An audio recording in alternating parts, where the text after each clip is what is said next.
I shouldn't have agreed to live with my mother-in-law. While enduring her usual nagging, I let out a deep sigh. My name is Sarah, and I'm 31 years old.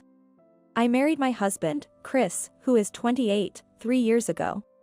Although we encountered minor issues at the beginning of our life together, we managed to work things out, just the two of us. A year after our marriage, Chris's father passed away. Feeling that we couldn't leave his disheartened mother alone, Chris suggested we start living with her at his parents' house. Little did we know that my mother-in-law would turn out to have such a terrible personality. It would have been bearable if it were just her nagging, but what she spouts are outright personal attacks. And they are completely baseless too. You're always holed up in your room playing on the computer, do some work for once, you freeloader. I can hear her snide voice from the hallway. She came to scold me right after breakfast. And to think, I was the one who prepared that breakfast. I have to hold back the urge to retort. For today, at least. After you finish breakfast, I was planning to clean up. Besides, I'm not playing on the computer. I'm working. You always have an excuse. You think I'm dumb just because I don't understand computers, don't you? It's not an excuse. Nowadays, people work all day on computers. I leverage my certified public accountant credentials to work from home. Although I worked in a senior's office for a while after getting a job, now I take on work individually. Since most of the work can be done at home on the computer, I'm dedicated to working from home to balance it with household chores. Even after explaining this to my mother-in-law, she dismissed it with a, "You're just doing piecework, aren't you?" It seems she believes my work can only be part-time or piecework at home. Is it because she can't keep up with modern times that she resorts to baseless sarcasm? Or perhaps because she just wants material for her harassment on me? Probably both. Anyway, I intend to work actively all my life, and it's clear we just don't see eye to eye. Despite my mother-in-law's prejudice, I've managed to balance my work and household duties. I wake up early in the morning to prepare breakfast and lunch for 3. For dinner, I lay out a menu focused on vegetables and light flavors, paying attention to health. And I don't skimp on cleaning either. It seems my approach has had the opposite effect on my mother-in-law. She has stopped doing any household chores herself, constantly complaining about me instead. She spends her days watching TV or occasionally going out for coffee with friends, leading a carefree life. And yet, she has the nerve to call me, a person with high social esteem, a freeloader. I'd like to throw her words right back at her. One day, while feeling frustrated, I was shocked to see the credit card bill that arrived in the mail. What's this? A suit for $1,500, a bag for $2,000. I don't remember buying anything so expensive. Upon closer inspection, the purchases were made with my husband's card. I immediately asked him about it. "Hey, did you buy a suit and a bag?" "You got me." "Yeah, I did." "Needed them for work." "Needed for work? But you're in a regular sales job, aren't you? You don't need anything this expensive." Until now, my husband's suits were around $300, and he bought bags for a similar amount. Nah, good stuff is totally different. It makes me feel more composed and, above all, the appearance is on another level. See? I've gotten cooler recently, right? Do you think so? To me, it doesn't seem that way at all. A young guy in his 20s wearing a suit that's beyond his means looks like he's being swallowed by the suit, which I find rather unsightly. Sarah, you really have no eye for this. My mother-in-law barged into our conversation with gusto. Chris, you look fantastic. Really cool. Thanks, Mom. How dare you criticize how your husband spends his money when you're living off his earnings? Who do you think you are? I was furious with my mother-in-law for intruding into our conversation and making such baseless claims. The nerve, I thought, that's my line. But more than my incomprehensible mother-in-law, my anger grew towards my husband, who didn't back me up at all. I had a lot to say to my husband, but I knew it would end up with my mother-in-law defending him and screeching at me. So, I just warned him, anyway, please refrain from making such expensive purchases. Or at least, consult me beforehand, and left it at that. However, my advice had no effect. My husband's spending only continued to increase. And the expenses were all for entertainment, lavish meals at restaurants, high-end brand scarves and wallets, long-distance taxi fares. There was nothing that seemed truly necessary for work. My husband wasn't like this when we got married. The major factor behind his change was my mother-in-law. You're the man of the house, so act like it. Never help with the housework. Don't let her boss you around just because she's older. You need to show her who's in charge. Like a spell, my mother-in-law chanted this to my husband every day. My indecisive husband, lacking his own will, easily got swept up in her words. To bring back his kind nature, I had to seal away my mother-in-law's cursed words. I resolved to confront her and headed to her room. What do you want? I'm busy, so keep it brief, please. While watching a talk show and sipping her coffee, my mother-in-law spoke with a look of boredom. Listen, we can't save any money because of Chris's wasteful spending. We absolutely need savings for house repairs or illnesses. Anything that might come up. That's just because you're bad at managing money. At his age, he should be making about $90,000 a year, right? You're off by an order of magnitude. Wait, he's making $100,000 a year? To her, an order of magnitude seemed to mean increments of $10,000, but I kept silent. Taking my silence as confirmation, her eyes gleamed. Anyway, could you also tell Chris to stop his wasteful spending? Okay, is that all? If you're done, can you leave? She shooed me away as if I were a dog or a cat, waving her hand dismissively. This is hopeless. A few days later, my mother-in-law stormed into my room, breathing heavily. What do you want, barging in like this? With a smug look, she thrust a green paper at me. Sign this now and get a divorce. You were after Chris's money from the start, you gold digger. Chris has already signed in the divorce oath she held. I snatched the divorce oath from her hand and headed straight to Chris's room. Chris, did you sign this? Yeah, Mom said you were only after my money. I see. And you believed her? Well, she's my mom. His response made up my mind. All right. Let's get a divorce. I packed the divorce oath, my laptop, valuables, and clothes into a suitcase and left my in-laws' house. My parents' house was too far away to return to on a whim. For now, I checked into a business hotel to calm down. Getting a divorce was a definite decision for me. To top it off, I can't believe that I was accused of being after the money. I couldn't imagine living with a man who had given up using his own brain and had a dependent personality. I'll sign the divorce oath to send it to Chris tomorrow. I don't mind getting a divorce at all. In fact, it's a welcome escape, and I have no intention of fighting it. But there's something unforgivable. While meticulously reviewing the credit card statements, I came up with a perfectly legitimate counterattack. After getting a divorce, I was enjoying living alone. I chose a room with good security, so the rent is a bit high, but I have savings from my single days. And it shouldn't be disproportionate to my earnings. Living with Chris and his mother was stressful, and I realized that all over again. About a month after the divorce, I got a call from Chris. Hello? Sarah, please, listen to me. What do you want? I told you in the email that you could dispose of anything I left behind. It's not about that, it's serious. My card's been blocked. I snorted. What does he mean on my card, this blacklisted guy? Of course, it's blocked. You were just an additional cardholder, not the main.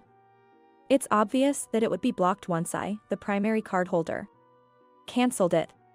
What? Really? That's a problem. I'm a stranger now. Deal with it yourself. With that, I ended the call. He kept calling me obsessively after that, but I never picked up. Actually, before marrying me, Chris had accumulated a lot of debt from revolving payments and installments that he couldn't pay off. I took on all of it and cleared it for him. Looking back, I should have cleared things with him instead. Well, there's no use looking back now. Due to the delays, his credit information must be damaged, and he probably can't get a card in his own name. Anyway, it's none of my business or responsibility anymore. A few days after Chris's incessant calls, there was someone waiting in front of my apartment. It was my former mother-in-law. She had followed me after spotting me in the city and figured out where I lived. I was impressed by her proactive approach, if nothing else. She clung to me, saying that she wanted to talk, and started making a scene, so I reluctantly moved to a nearby family restaurant with her. "What do you want now?" Sarah, this." In her hand there was my passbook. It was filled out on every page, a completed carryover. Not that I needed it anymore. "This salary, could it be, Sarah?" "Yes. That's the salary I earned from working at home." "You treated it like piecework, but I'm a professional." She didn't respond. Her hands trembled as she clutched my passbook. To think the one earning $100,000 a year wasn't Chris. That good-for-nothing could never earn that much. "You were too naive about the world." I said it clearly. My former mother-in-law's delusional mind had convinced her that it was her son, not me, who was earning $100,000 a year. Chris's earnings were about a tenth of mine just before our divorce. Chris was in a sales position with a low base salary but high commissions. The salary system was based on sales performance, but that carefree man was content just to receive his base salary. He was relying on my income for our livelihood. No, he probably didn't even have the strategy to rely on me. It seems my former mother-in-law has finally faced that reality. "Sarah, it's not too late to fix things with Chris." "It's too late," I replied with a sharp interjection. How amusing it was. Even when I interrupted her, my former mother-in-law didn't give up and continued in a cajoling tone. "It's a waste to split up after you fell in love and got married." "It's not a waste. It's much more wasteful for you two to squander the money I earned." "What? That's terrible. How can you say that? Why don't you stop relying on other people's money and work? Then, you won't be a freeloader." "Is that all you wanted to say? To abandon an elderly person in need, you monster." Ignoring my former mother-in-law's howls, I confidently left the diner. I felt relieved from the stress of living together. After witnessing my former mother-in-law's tantrum, it was time to deliver the final blow to Chris. I decided to execute the final part of my plan. Friday night. I waited in front of a building in the entertainment district. It housed several dubious shops, including a nightclub Chris frequented. Just after 9 p.m., Chris appeared. He was arm in arm with a flashy woman who seemed to be a stripper there. "Sarah. Why are you here?" "As usual, you're clueless. I'm here because my card is being used to pay for this place." The payment details listed this club's name several times. And it was always used on Fridays. Knowing the club's name, it was easy to find the address. "Chris, who is this woman?" The woman clinging to Chris looked to be in her early 20s. She was wearing a miniskirt that almost revealed her underwear and a blouse with a deep neckline. "Pleased to meet you. I'm Chris's ex-wife, so basically a stranger to him." "Hey, Sarah. I came here today because I have something to tell you." "Chris. Please return the money I paid off for your debts before our marriage and the money you wasted during our marriage. I'll be sending a legal notice through a lawyer soon, so please respond to it. And you, it seems you've had a lot bought for you by him. But it all came from my money." "Wait, Sarah." Ignoring Chris's calls, I walked away with my heels clicking. How about that for a cool woman? Behind me, I could hear Chris and the woman arguing. The stripper with Chris was likely his affair partner. The credit card statements included expensive makeup and clothes from brands popular with young women. And even charges for short stays at hotels. These suspicious purchases were all concentrated on Fridays. Of course, the payments at the nightclub were also on Fridays. It turned out that Chris had been spending his Friday afternoons on dates with his affair partner. He would spoil her with expensive gifts and then take her to the nightclub for a companion outing. I decided to deal the final blow directly to Chris after seeing this pattern in the statements. I wasn't sure what the affair partner would do once she knew about Chris's financial situation, but I could guess it wouldn't end well. Afterward, as I declared, I sent a legal notice through a lawyer demanding repayment of the money. When it reached Chris and his mother, they came to the lawyer's office. They begged for help, saying, "You're supposed to help people in trouble, right? When the lawyer, Michael, asked about their situation, he learned that their house was filled with collection notices. Credit card bills, utilities, and even taxes. Chris's meager salary couldn't cover them. His mother had also almost no savings. Moreover, Chris's affair partner had demanded a large sum, claiming, "I didn't know he was married. I was deceived. Pay me compensation. We can't afford to pay for Sarah's credit card bills right now. We need a way to write off this debt," they said. But they were consulting the wrong person. After all, they were speaking to my lawyer, who represents the opposing side. If you have a house, why don't you sell it and use the proceeds for repayment and compensation? Michael suggested, then firmly added. If you decide not to repay Sarah, of course, it will lead to a lawsuit. Hearing this, Chris and his mother left with their shoulders slumped. Later, they contacted Michael, saying they would sell the house to repay the debt and asked for some time. That was to be expected, they had no other choice. It took some time, but I got back the money Chris had squandered. Given the ordeal I went through, it would be justified to demand not only this repayment but also compensation for my distress. Considering I'm letting them off with just the credit card bills, they should be grateful. I also made them sign a document promising not to approach me. They will never appear in front of me again. Ah, what a relief. Alone in my comfortable apartment, I laughed out loud. Now, about Chris and his mother settled their debts by selling their house. Afterwards, they reportedly rented a room in a rundown apartment nearby. I've passed by that apartment, it's covered in ivy, with peeling paint, looking at least 50 years old. That must have been what they could afford with Chris's salary and his mother's pension. Far from learning his lesson, Chris became even less motivated and was eventually fired. Then, without looking for another job, he spent his days drinking at home. Eventually, he fell down the apartment stairs while drunk and was taken to the hospital by ambulance.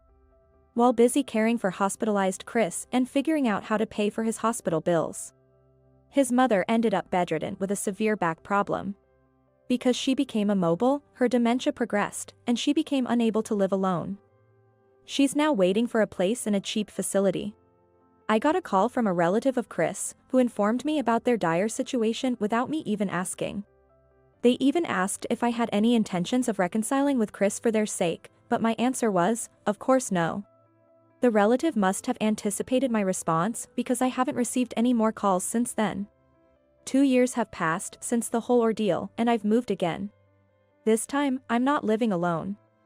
I'm living with a partner I plan to spend my life with. After divorcing Chris, I changed my way of working. I moved back to my parents' house and started working full-time at an office within commuting distance. Not just because my former mother-in-law was getting older, but my parents are too, and I wanted to be there to help them if needed. It was at this new job that I met my current husband. A year younger than me, he's dependable, a stark contrast to Chris. Most importantly, he loves and cherishes me. With my previous husband, I couldn't even consider having children because of his unstable income and personality. But with my current husband, I feel we can tackle parenting together. Holding a positive pregnancy test, I can't help but smile, imagining my husband's joyous reaction. This time, I'm determined to build a proper family and seize happiness. You need to leave because John and his wife Emily are coming back for their childbirth. My husband exclaimed loudly. Leave? Me? When I asked for clarification, my husband nodded with a smile. If it weren't for you, things would be smooth. I've always thought so. I really despise people who always argue with their so-called logical reasoning. There are plenty of other women out there. Just because we've been together for a long time doesn't mean we have to stay together forever. It was my husband who made this bold statement. Whatever troubles he may face in the future, it's no longer my concern. He might think he can just sleep it off and forget, but not this time. He should take responsibility for his words. My name is Margaret, and I'm 55 years old.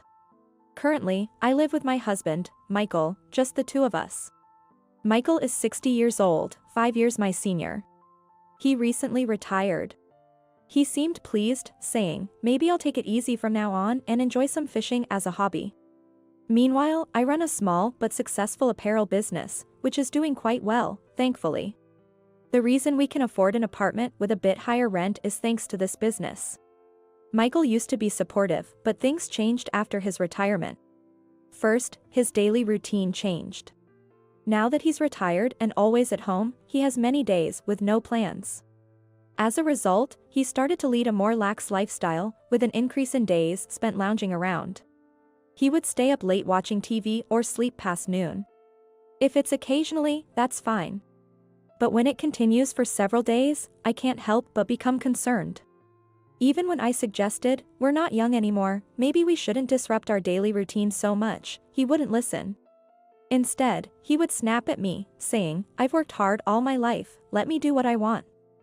Don't tell me what to do." Another issue was his boredom. He had few friends to begin with, and his only hobby was fishing alone.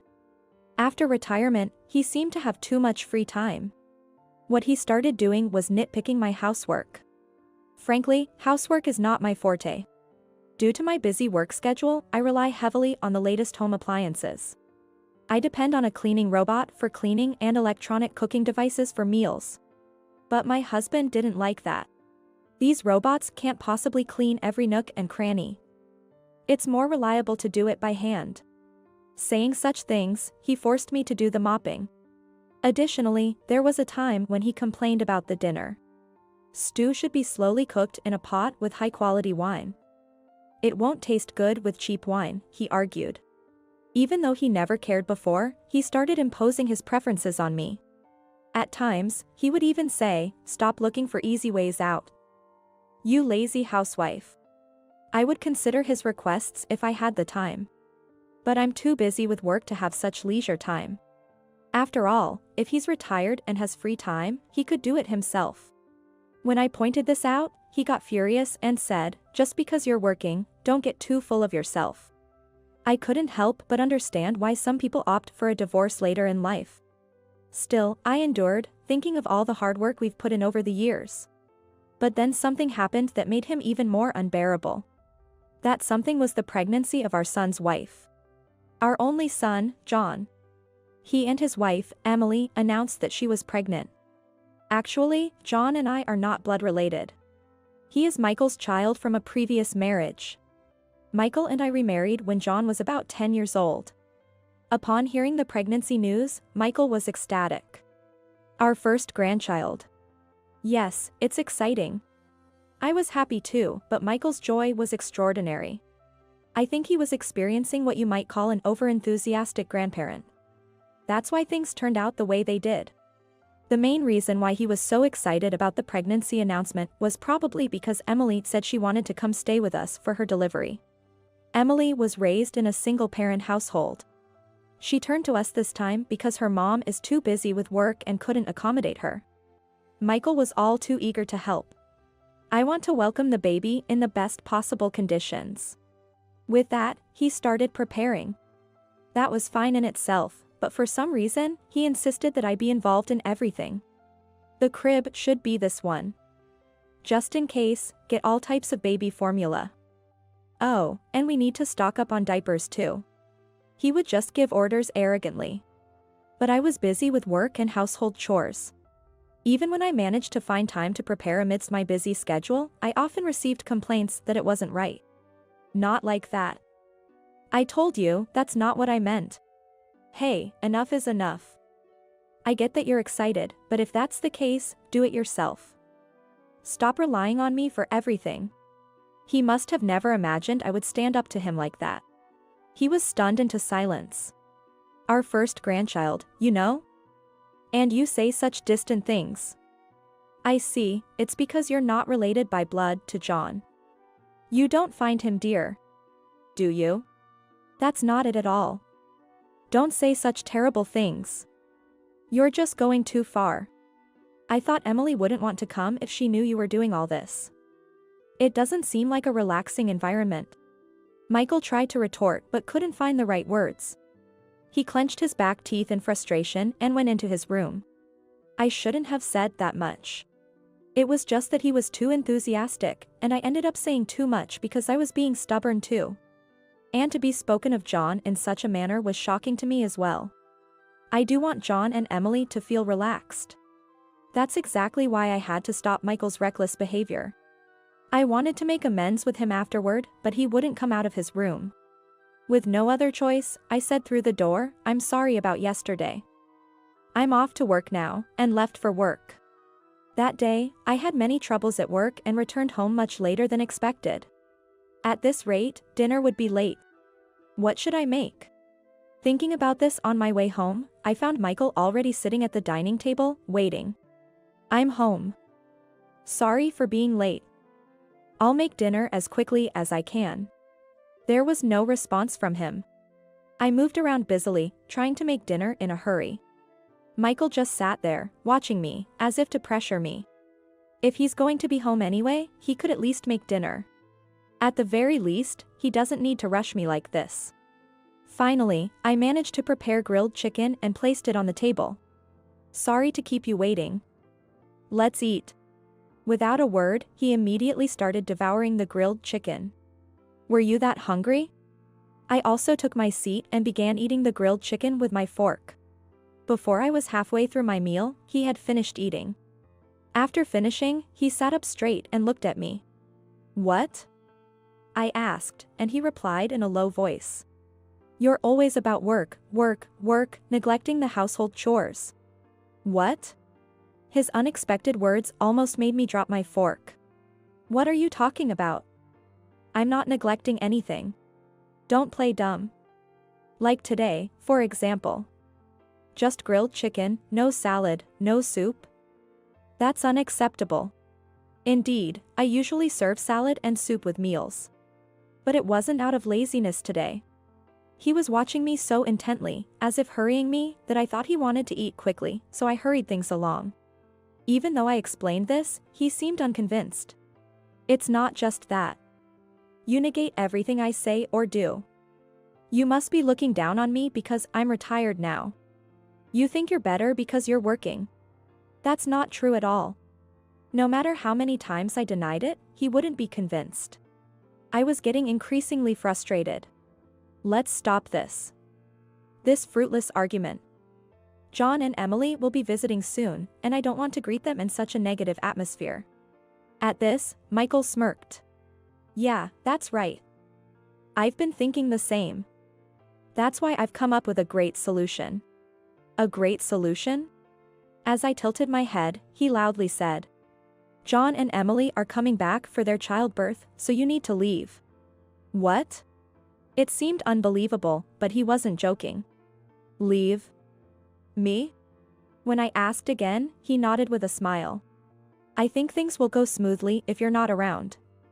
"I've always thought so. I really despise people like you who always argue with their so-called logical reasoning. There are plenty of other women out there." I was shocked.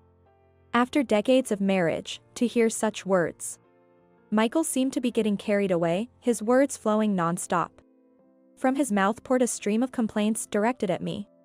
"First of all, you lack respect for me, the head of the household. Always complaining instead of just listening quietly. Complaining? I respect your wishes as much as I can. But it's you who keeps making unreasonable demands. Besides..." Shut up, shut up. I hate the way you talk.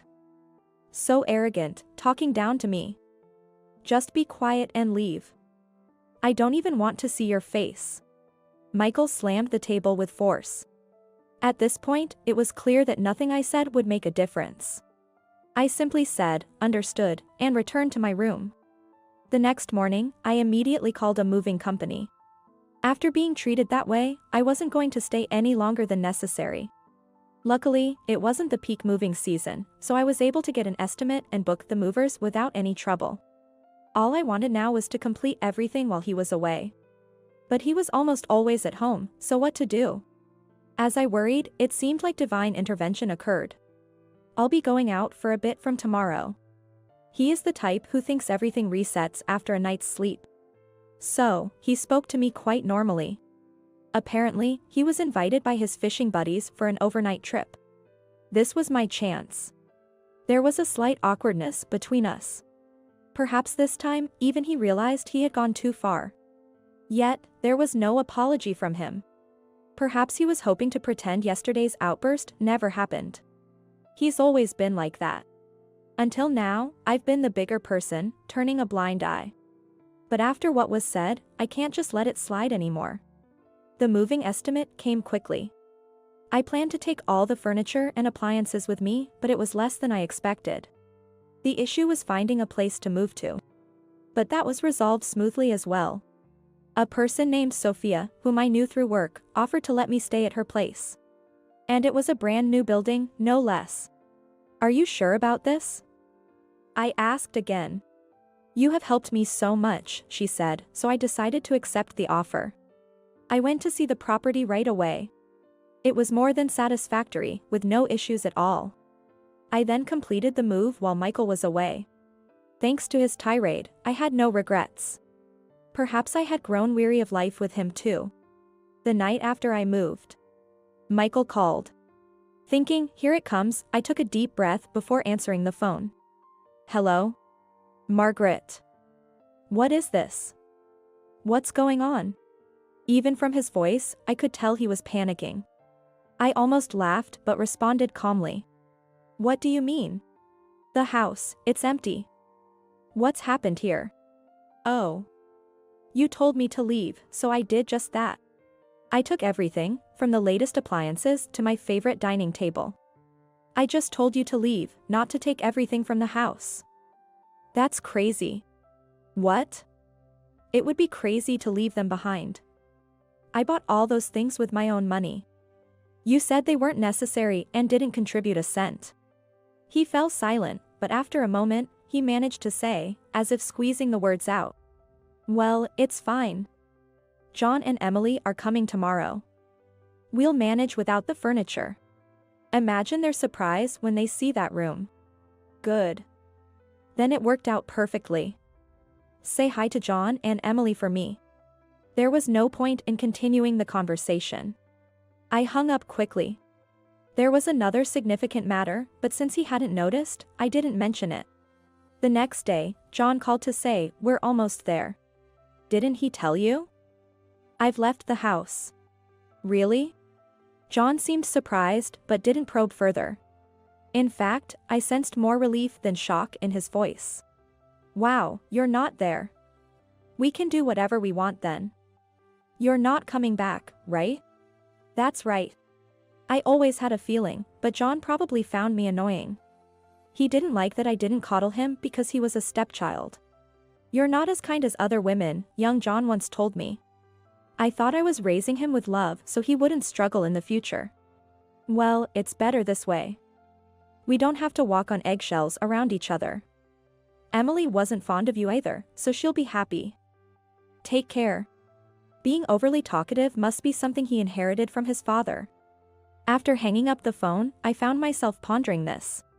I was somewhat on edge that day, making it hard to focus on work. I thought I might receive a call regarding the furniture and appliances.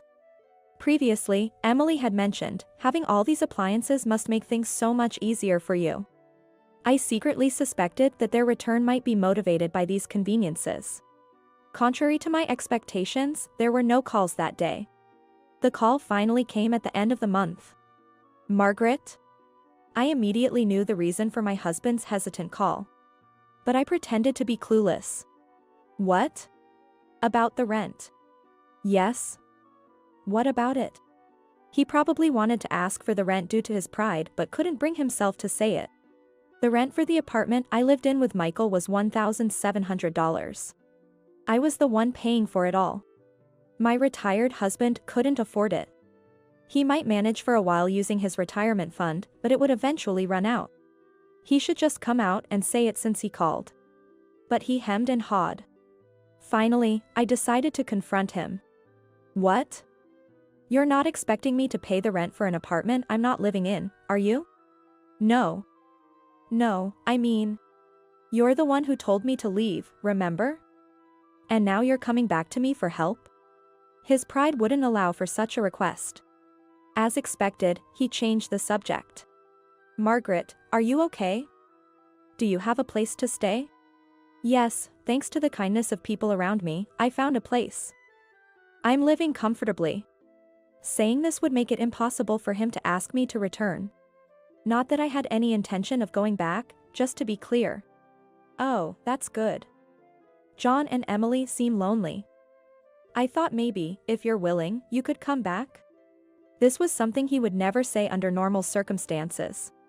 He must be desperate. But I had no intention of returning. Really? But didn't both of them dislike me? No, that's not. Well, it's fine. I have something to discuss with you anyway, so I'll come over. Yes. I needed to have a very important conversation for the sake of my future life. Michael replied brightly, yes. I'll be waiting. Later, I visited the apartment for the first time in a while. It's been a while. Michael had dressed up unnecessarily. Dressing up wouldn't change anything. As we walked into the living room, I saw John and Emily sitting there. They must have realized they couldn't live like that for long. New furniture like a sofa, table, and refrigerator had been set up. John waved casually, while Emily gave me a glare but greeted me nonetheless. The atmosphere was unpleasant. I wanted to get things done and go home quickly. Prompted by Michael, I sat down in a chair. So, what's this about?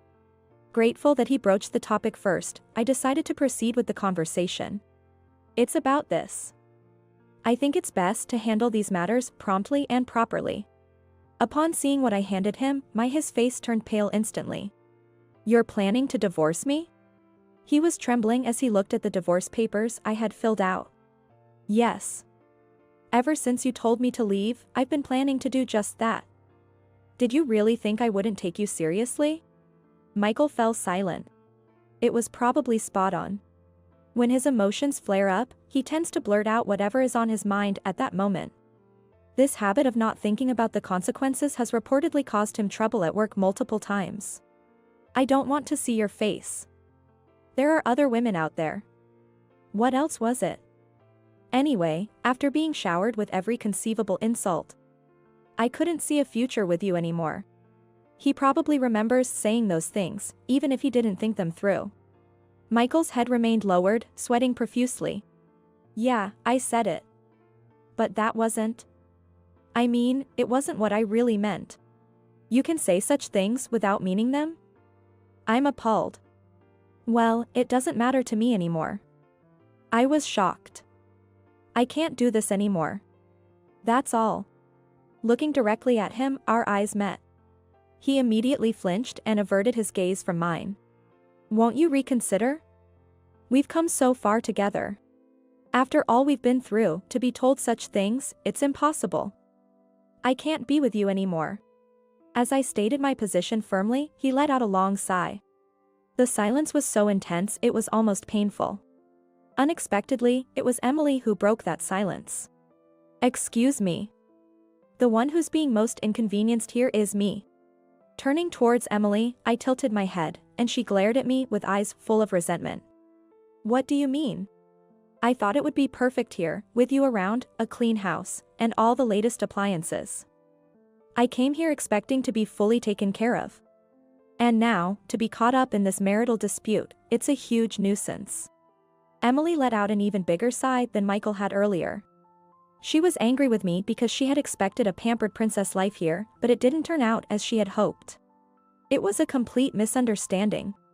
If she's unhappy, she can leave, go back to her parents' house, or anywhere else. Her decision to stay here is her own. When I conveyed this, Emily's face turned bright red with anger. What? How dare you speak to me like that? After I went out of my way to come here. I never asked you to come. Emily looked like she was about to scream. Her breaths were heavy and rapid. But that's ridiculous. I told my hopes to Michael, and you have no idea how much I was looking forward to this. And now this, it's too much. Finally, Emily burst into tears. John was beside her, trying to console her. But this made things a bit clearer for me. Michael's excessive enthusiasm for his grandchild was likely fueled by Emily's expectations. Being relied on and flattered probably went to his head, making him act like he was on top of the world. However, that doesn't change anything. Emily was too upset to have a coherent conversation, and Michael was still frozen in place, sweating. Staying here any longer was pointless. There's no use in me staying any longer. I'm going home. We'll settle the divorce through a lawyer. As I stood up, it was John's turn to shout. Running away, you coward. Not taking any responsibility and just stirring things up. I was shocked by the sheer unreasonableness. It was a classic case of blaming the victim. I approached John and stood by his side. Since he was sitting close to Emily, I ended up looking down on him. What do you want? How old do you think you are? What? I'm 35, but... I took a deep breath and glared at John sharply. So? What responsibility do you think I have? To take care of a 35-year-old boy and his wife? Or maybe the responsibility to take care of a 60-year-old dad? John was gaping, at a loss for words. I couldn't stop myself anymore. All of you are adults. Enough is enough. Who's been stirring things up? Despite my best intentions to keep the peace. You've been using me like a stepping stone. You can't expect me to always smile and comply. Hey, calm down, Mom. Don't act like a child now. I had shouted so much that I was out of breath. I took a deep breath to steady myself. At least. John, I've always cared for you. I tried to raise you as my own child. But if that didn't come across, that's my fault. John started to say something but then fell silent. I quickly grabbed my things and left the room hastily. No one followed me out. Afterward, my husband agreed to the divorce quite easily. We decided on no alimony for either side. He said he couldn't afford the apartment's rent and would move out. Michael, who had never done any housework before. Living alone from now on will likely be a significant challenge for him. In a letter passed through the lawyer, written in the familiar handwriting of my ex-husband, it said, "Thank you for everything." He even suggested getting back together, but I firmly refused, and he seemed quite dejected. John and Emily decided to move to Emily's parents' house for their delivery. Emily was reluctant, but John convinced her. After the divorce, John called me once. "I'm sorry for everything. I'll try to be a parent like you," he said, sounding embarrassed. Perhaps John hadn't disliked me as much as I thought, maybe he just couldn't express himself honestly. I ended up buying the new house I was renting and still live there. Work is going well. I was a bit tired right after the divorce, but now I feel refreshed. The relief of not having to take care of anyone is immensely liberating. I don't know how many more years I can work, but I plan to do my best as long as I can. Of course, I'll enjoy my personal life too. And in my heart, I secretly wish for John's happiness.